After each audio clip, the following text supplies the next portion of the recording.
வணக்கம் மக்களே. அதாவது பார்த்தீங்கன்னா, நான் இப்போ இதுக்கு முன்னாடி கடைசியாக எலெக்ஷன் போலிங் அன்னைக்கு லாஸ்ட்டாக வீடியோ போட்டேன். அதோட இப்போ எலெக்ஷன் ரிசல்ட் அன்னைக்கு நேற்று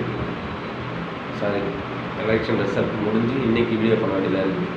அதான் நிறைய நம்மளால அந்த கான்ஸ்டண்ட்டாக வீடியோ போட முடியல. காரணம் என்னன்னு தெரியல. நம்மளும் வெட்டியாக தான் இருக்கிறோம். நீங்கள் நினைக்கிற மாதிரி வேலைலாம் இது கிடையாது. வெட்டியாக தான் இருக்கிறேன். அப்படி இருக்கலாம் கான்ஸ்டண்ட்டாக வீடியோ போடவே முடியல. நானும் நினைப்பேன் ஒரு சில டைம் நிறைய டைம் போடணும்னு. சரி, ஓகே, அதெல்லாம் அப்புறம் வச்சுக்கலாம்.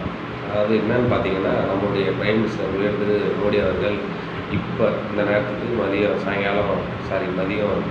மணி ஒரு 3 மணி போல் அவருடைய ராஜினாமா கடிதத்தை குடியரசுத் தலைவர்கிட்ட, அதாவது திரௌபதி முர்முக்கிட்ட கொடுத்துட்டாங்க. எதுக்காக அப்படின்னு பார்த்தீங்கன்னா, அவர் இதுக்கப்புறம் வரப்போகிற ஆட்சி அவர் தான் இருக்கணும், அவர் தான் பிரைம் மினிஸ்டர் ஆகணுன்றதுக்காக இப்போ ராஜினாமா பண்ணால் அது ரூல்ஸ். அது அவருடைய ஆட்சியை அவர் ஆட்சி கோரி மறுபடியும் குடியரசுத் தலைவர்கிட்ட மனு கொடுக்கக்கூடிய சூழ்நிலைக்காக இப்போ அந்த பதவியை ராஜினாமா பண்ணியிருக்காரு.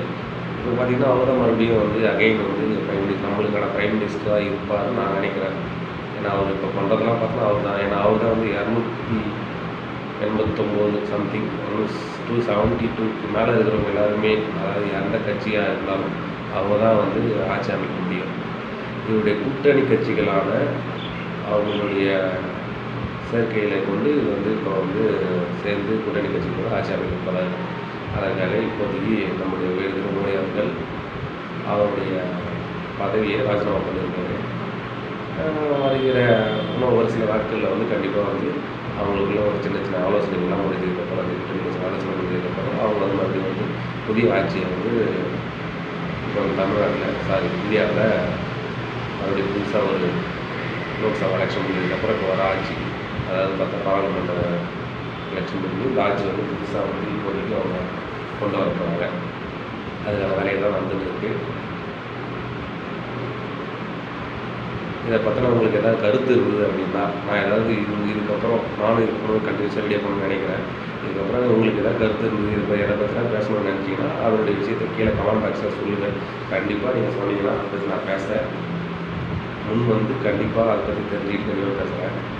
ஏன் சொல்கிறேன்னா, நானும் ஏதாவது ஒரு கண்டென்ட் பண்ணணும், பேசணும்னு நினைக்க முடியல. அதனால் நீங்கள் ஏதாவது ஆசைப்பட்டீங்க அப்படின்னா கீழே சொல்லுங்கள். நான் அதை பற்றி கண்டிப்பாக லேர்ன் பண்ணி பேசுகிறேன். கற்றுக்கிட்டு பேசுகிற வாய்ப்பை முயற்சியை எடுத்து கண்டிப்பாக உங்களுக்கு அதை பற்றி பேசுவேன். நீங்களும் உங்களுக்கு கற்றுக்க கண்டிப்பாக சொல்லுங்கள், தெரிஞ்சுக்கிறேன். நன்றி, வணக்கம்.